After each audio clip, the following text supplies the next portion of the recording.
नमस्कार, खबरों की खबर में आपका स्वागत है। हमास ने इजराइल के ऊपर जो बर्बरता दिखाई, 1400 सिविलियंस की जिस तरह से निर्मम हत्या की गई, बलात्कार किए गए, छोटे छोटे बच्चों को भी जिस तरीके से मौत के घाट उतारा गया, उसके बाद से दुनिया के तमाम लोग अब कह रहे हैं कि जो 9/11 था ये उसकी पुनरावृत्ति हुई है। मतलब जिस तरीके से 9/11 के बाद दुनिया बदल गई, हमास की इस बर्बरता के बाद भी दुनिया बदल चुकी है। और इसलिए यूरोप हो, अमेरिका हो, साउथ ईस्ट एशिया हो, हर जगह हमास और इस्लामी आतंकवाद के खिलाफ एक नई जंग, नई संघर्ष और नई लड़ाई की शुरुआत होती नजर आ रही है। हिंदुस्तान को छोड़ के, क्योंकि हिंदुस्तान का विपक्ष आज भी हमास के साथ खड़ा नजर आ रहा है। फिलिस्तीन के साथ जो कुछ हो रहा है उसको ये लोग एक कवर बनाकर आतंकवाद का साथ देने का तमाशा कर रहे हैं। अमेरिका जो खुलकर वहां की सरकार इजराइल के साथ खड़ी है, सेना, पैसा, आर्मी, नेवी, सब तरीके से इजराइल को मदद पहुंचाकर इस हमास के खात्मे के लिए अमेरिका की सरकार वहां प्रतिबद्ध नजर आ रही है। तो वहां का विपक्ष क्या कर रहा है, हिंदुस्तान का विपक्ष क्या कर रहा है और अमेरिका का विपक्ष क्या कर रहा है, इसमें फर्क समझने की आवश्यकता है। और अमेरिका में जिस तरीके से एक पब्लिक ओपिनियन, एक जो आम राय बनी है कि अब इनफ इज इनफ, अब इस्लामी आतंकवाद का जरा सा भी नामो निशान दुनिया में रहना नहीं चाहिए, इसके लिए तैयारी वहां शुरू हो गई है। चुनाव होने वाले हैं, हिंदुस्तान में भी चुनाव होने वाले हैं। यहां का विपक्ष सरकार के पोजीशन से ठीक अलग आतंकवादियों के साथ खड़ा है, लेकिन वहां का विपक्ष जिस हिसाब से आतंकवाद के खिलाफ आवाज उठा रहा है उससे जो बाइडेन भी सहम चुके हैं। दो कंटेंडर रिपब्लिकन पार्टी से जो टॉप पे चल रहे हैं, उनका ताजा ताजा बयान आ जाया।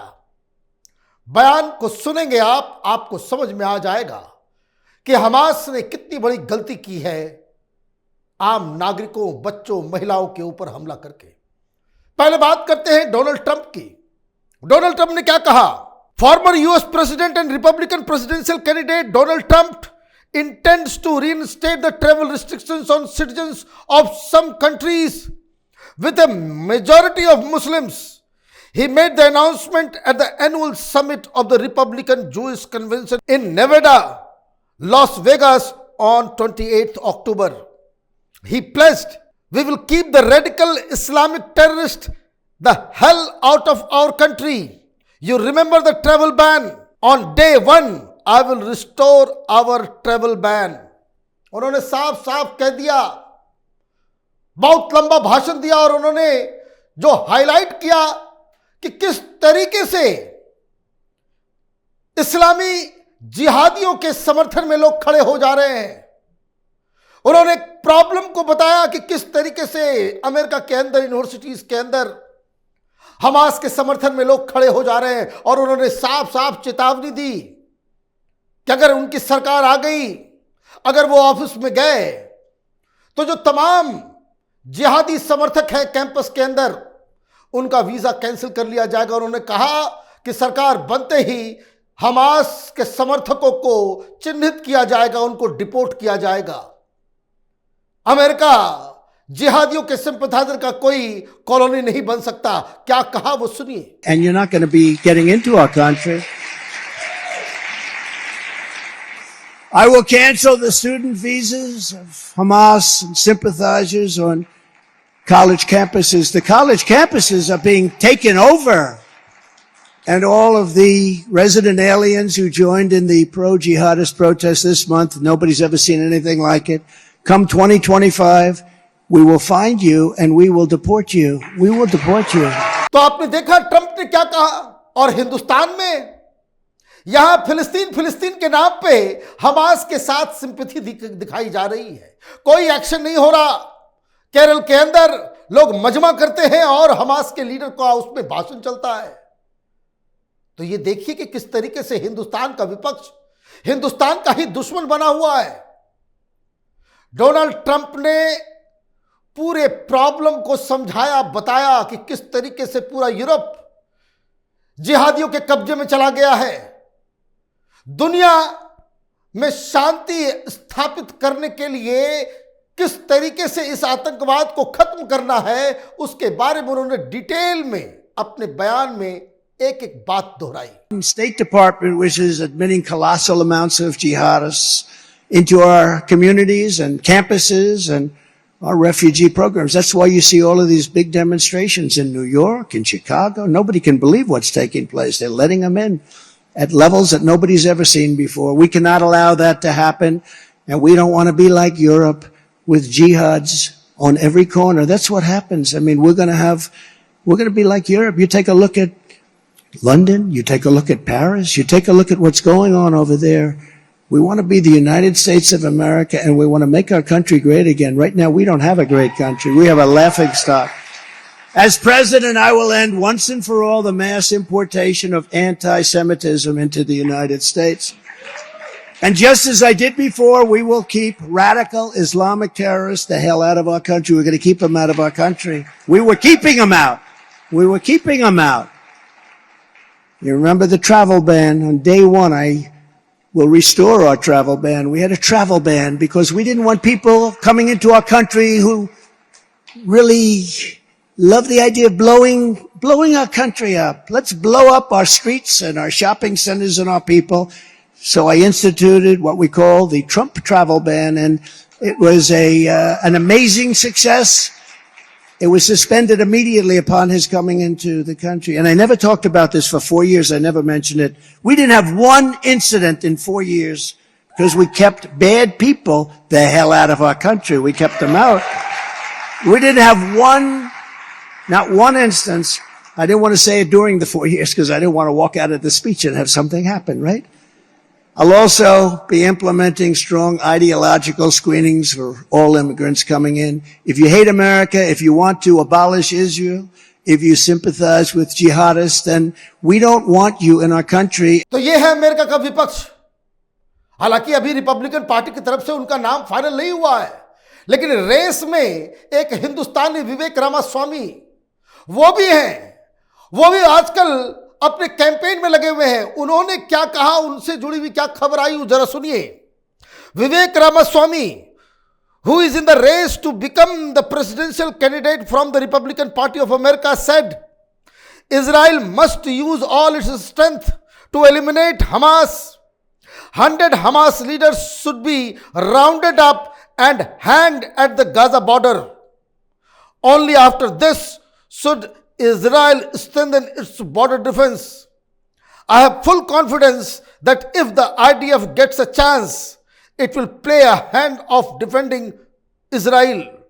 I personally wish for the success of this operation. Israel has every right to defend itself and fight for its existence.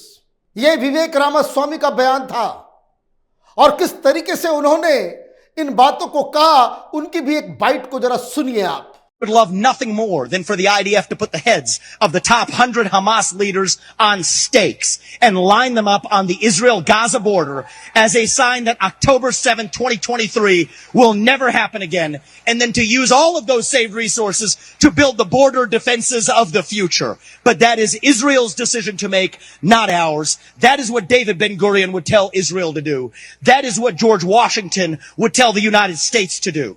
विवेक रामास्वामी साफ साफ कह रहे हैं कि इजरायलियों को यह अधिकार है कि हमास को वो खत्म करे, और जो टॉप 100 लीडर है हमास के, उनको गाजा बॉर्डर पे जिंदा टांग देना चाहिए, ताकि फिर हमास ने जो पाप किया है ये काम दुनिया का कोई भी आतंकी संगठन करने की जरूरत ना कर सके।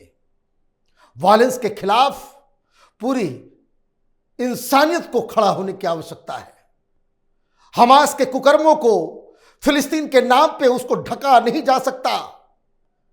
जॉर्ज सोरोस जैसे लोग जो दुनिया भर में पैसे बांटकर, ये खबर आई कल, हमने आपको दिखाया था कि कैसे $15 मिलियन इन्होंने हमास को डिफेंड करने के लिए जगह जगह रैलियां करने के लिए खर्च किए। तो आप देखिए कि एक तरफ हिंदुस्तान है जहां जिहादी आतंकवाद का एक क्लियर कट खतरा नजर आ रहा है। हमने हजारों लोगों की जान की कुर्बानी दी है इन आतंकियों के हाथों। धमाके होते थे पहले जब यूपीए की सरकार थी, यहां पे आतंकी सीरियल ब्लास्ट किया करते थे। हालांकि अभी बंद है, लेकिन खतरा खत्म नहीं हुआ है। और जब इस तरह की घटना दुनिया के किसी कोने में होती है तो हिंदुस्तान का विपक्ष इन आतंकियों से लड़ने के बजाय उनकी कवर फायरिंग देने के लिए खड़ा हो जाता है। ये जो हमास ने कुकृत्य किया है, यह बात सही है कि दुनिया इस घटना के बाद बदल गई है। जब पिछली बार 9/11 हुआ था तो आतंकी संगठनों के फाइनेंसेस को कट करने के लिए दुनिया भर में इंस्टीट्यूशंस बने। हर देश ने अपनी तरफ से कोशिश की और एक बहुत बड़ी समस्या के ऊपर विजय हासिल कर लिया। अब पैन इंटरनेशनल स्तर पे आतंकी संगठन नहीं है, लेकिन अब जो आतंकवाद का दूसरा चेहरा नजर आ रहा है कि डेमोक्रेसी में घुस के वहां के डेमोक्रेटिक संविधान, वहां के डेमोक्रेटिक राइट्स का इस्तेमाल करके जैसे ये कब्जा करने में जुटे हुए हैं। और इनके समर्थक जो कभी यूनिवर्सिटी में होते हैं तो कोई रिसर्च ऑर्गेनाइजेशन में होता है, मीडिया में होता है, पॉलिटिकल पार्टीज में होता है, और इसको फाइनेंस करने वाला एक पूरा नेटवर्क, उसको ध्वस्त करने की आवश्यकता है। दुनिया बदल गई है, इनका नंबर भी लग गया है। आप देखते रहिए कैपिटल टीवी। हमारे वीडियोस को लाइक कीजिए, शेयर कीजिए और हमारे चैनल को सब्सक्राइब कीजिए। धन्यवाद।